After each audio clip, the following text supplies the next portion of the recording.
तो hello friends, welcome back to my channel. और friend, आज वीडियो सीरीज़ के अंदर हम क्वेश्चन डिस्कस करने वाले हैं मशीन लर्निंग के अंदर की डेटा प्री प्रोसेसिंग क्या होता है, कौन कौन से स्टेप डेटा प्री प्रोसेसिंग के अंदर यूज़ किए जाते हैं। तो आइए स्टार्ट करते हैं इसको। अगर आपने प्लेलिस्ट को एक्सेस नहीं किया तो प्लेलिस्ट का लिंक आपको डिस्क्रिप्शन बॉक्स में मिल जाएगा, आप वहाँ से प्लेलिस्ट को एक्सेस कर सकते हैं।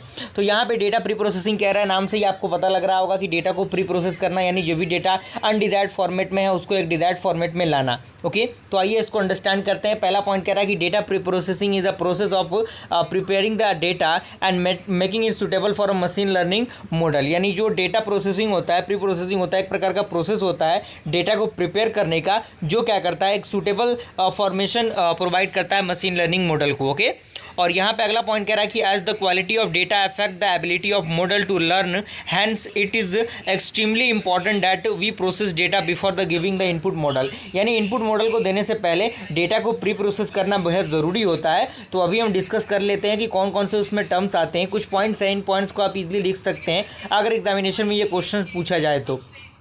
यहाँ पे अगला पॉइंट कह रहा है कि data pre processing cleans the data and making it suitable for a machine learning model which also increase the accuracy and the efficiency of a machine learning model. यानी अगर हम डेटा को प्री प्रोसेस कर लेंगे तो वो क्या करेगा, जो आपका मशीन लर्निंग मॉडल होगा उसकी एक्यूरेसी को और उसकी जो एफिशिएंसी होगा उसको क्या करेगा, इंक्रीज करने का काम करेगा। अब आता है step involving preparing data for machine learning. यानी मशीन लर्निंग के लिए जो आपका डेटा प्री प्रोसेस होता है उसमें कौन कौन से स्टेप फॉलो होते हैं। सबसे पहला आपका होता है डेटा कलेक्शन, यानी जो भी गिवन डेटा रहेगा उसको हम क्या करेंगे, कलेक्ट करेंगे। तो यहाँ पे कह रहा है कि this step involve gathering the data from the various sources such as the database, files and external repositories. यानी ये जो आपका डेटा जो इन्वॉल्व रहेगा, जो डिफरेंट टाइप ऑफ डेटाबेस के फॉर्मेट में रहेगा, फाइल्स के फॉर्मेट में रहेगा एंड एक्सटर्नल रिपोजिटरीज के फॉर्म में रहेगा, उसको हम क्या करेंगे, गैदर करेंगे सोर्सेज के माध्यम से। And before starting the data collection process first we have to find out the problem solve by an machine learning model. यानी स्टार्ट करने से पहले डेटा कलेक्शन प्रोसेस को हम क्या करेंगे, हमारे पास जो प्रॉब्लम होता है वो प्रॉब्लम का सॉल्यूशन हमें फाइंड आउट होना चाहिए by the help of machine learning model. और यहाँ पे कुछ टर्म्स आते हैं जो कि डेटा कलेक्शन के अंदर ही आते हैं, जो आता है आपका डेटा ऑगमेंटेशन। इसमें कह रहा है कि in some cases data augmentations might be required to expand the size of the existing data set without getting to the more data. यानी कुछ केसेस में जो डेटा ऑगमेंटेशंस होते हैं वो रिक्वायर्ड करते हैं एक्सपेंड करने के लिए size of existing data set को, बिना गैदर किए ज़्यादा डेटा को। Okay, and if we have more data the better will be an machine learning model. यदि आपके वहाँ ज़्यादा डेटा है तो जो बेटर होगा वो क्या होगा, मशीन लर्निंग मॉडल ही होगा। And but every data collection process is associated with the cost. यानी प्रत्येक जो डेटा कलेक्शन प्रोसेस होता है वो किसके मदद से एसोसिएट होता है, कॉस्ट के मदद से एसोसिएट होता है। And this cost can be in term of dollar, human effort, computational resources, time consume in the process. यानी जो कॉस्ट क्या होता है, डिफरेंट टाइप ऑफ फॉर्म में हो सकता है, या तो वो जो आपका मनी होता है मनी के फॉर्मेट में हो सकता है, किसी ह्यूमन के एफर्ट के फॉर्मेट में हो सकता है, कंप्यूटेशनल जो टाइम होता है वो टाइम के फॉर्मेट में हो सकता है।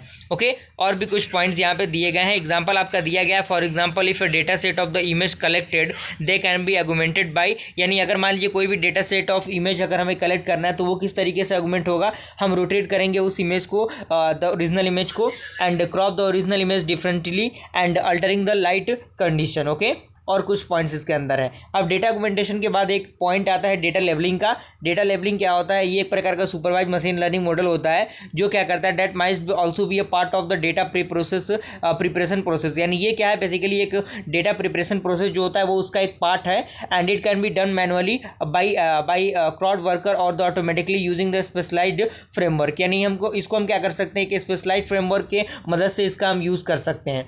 अब स्टेप 2 आता है। स्टेप 1 के अंदर तो हमने देख लिया, डेटा को कलेक्ट हमने कर लिया। अब डेटा को हमें क्या करना है, प्री प्रोसेस करना है। तो यहाँ पे प्री प्रोसेस करने से पहले आपका जो डेटा होना चाहिए वो कलेक्ट होना चाहिए डेटा ऑगमेंटेशन और डेटा लेबलिंग के माध्यम से।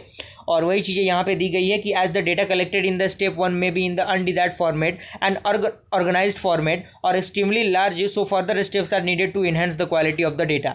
यानी जो आपका डेटा कलेक्शन प्रोसेस के अंदर जो डेटा कलेक्ट रहता है वो एक अनडिजायर्ड और अनऑर्गेनाइज फॉर्मेट में रहता है, तो उसको ऑर्गेनाइज करने के लिए उसके जो लाइन ऑफ कोड्स हैं, उसके जो लार्ज नंबर ऑफ जो फीचर्स होते हैं उनको कम करने के लिए हम कुछ स्टेप का फॉलो करेंगे, स्टेप को, जिसमें आपका होता है सबसे पहले होता है फॉर्मेटिंग। फॉर्मेटिंग क्या होता है? Formatting is required to ensure the all the variable within the same attribute are constantly return, यानी जितने भी आपके वेरिएबल्स होंगे सेम वेरिएबल्स, उनको हम एक अलग सेक्शन में रखेंगे। जैसे इंटीजर है तो इंटीजर को अलग सेक्शन में, कैरेक्टर है तो कैरेक्टर को अलग सेक्टर में, अगर कोई कॉन्स्टेंट है तो कॉन्स्टेंट को अलग सेक्टर में। तो ये बेसिकली क्या है? फॉर्मेटिंग का प्रोसेस होता है जो कि प्री प्रोसेसिंग डेटा के अंदर यूज होता है। यहाँ पे एग्जांपल दिया गया है। उसके बाद क्या होता है? डेटा क्लीनिंग करना। डेटा क्लीनिंग करना क्या? जैसे मान लीजिए कि फॉर्मेटिंग हमने कर दिया लेकिन कुछ अनयूजलेस डेटा है, कुछ मिसिंग वैल्यूज हैं, तो उनको क्या करना होता है? क्लीन करना होता है। तो यही कह रहा है कि data cleaning is applied to remove the messy data and manage the missing value, and this step you can remove the duplicate smooth noisy data and identify और remove the outlier through the exploratory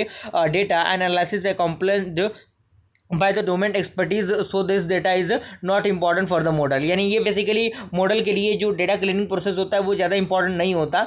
और यहाँ पे कुछ missing जो data होते हैं उनके लिए कुछ पॉइंट्स यहाँ पे दिए गए, इन पॉइंट्स को आप इजीली उनमें ऐड कर सकते हैं। अगला हमारा प्रोसेस होता है इसी के अंदर थर्ड स्टेप आपका क्या होता है? Data transformation. पहला स्टेप में हमने डेटा को कलेक्ट कर लिया, दूसरे स्टेप में हमने डेटा को प्री प्रोसेस कर लिया, और थर्ड स्टेप में हम क्या करेंगे? डेटा को ट्रांसफर करेंगे।